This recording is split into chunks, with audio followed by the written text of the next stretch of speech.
अस्सलाम वालेकुम, मैं तुहाडा अपना होस्ट डॉक्टर मोहम्मद इरफान मलिक। तुसां वेखदे पियो मेरा यूट्यूब चैनल पंजाबी टाइगर लोग। साढ़े इस चैनल से मुसलसल नित नवे तो नवे दौड़े रिकॉर्ड होंदे हैं। तुसां वीरां, तुसां बिरावां और तुसां दोस्तां दी स्पेशल फरमाइशां ते अज सानू सऊदी अरेबिया तो स्पेशल फरमाइश की जनाब साडे वीर, साडे शहजादे दे बिरा, साडे दोस्त मोहतरम जनाब मलिक मुमताज हुसैन नवान साहब हाल मुकीम सऊदी अरेबिया। उन्होंने स्पेशल फरमाइश थे चंद कीमती चंद दौड़े। भाई ये कौन है जेड़ा मर गया है कल गल आम है यार बाजार च।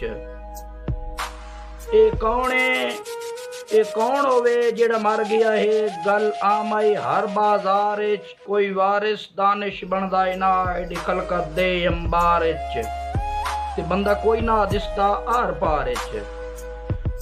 ओयो दे कफन दफन दे आरे च कजी पई आई लाश लवारिस दे ओदे वसदे सजण दे शार च। मलक साहब भाई मैं जिसले बंदा हो गया ना तो ओदा कासिर तो सजण हल गया।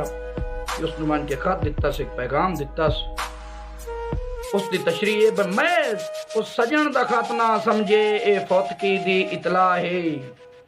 मैं उस सजण दा खत ना समझे ए फौतकी दी इतला है। मैं तो समझे कासिद कोड़ मरेंदा अल्लाह पाक दी जात गवाह है।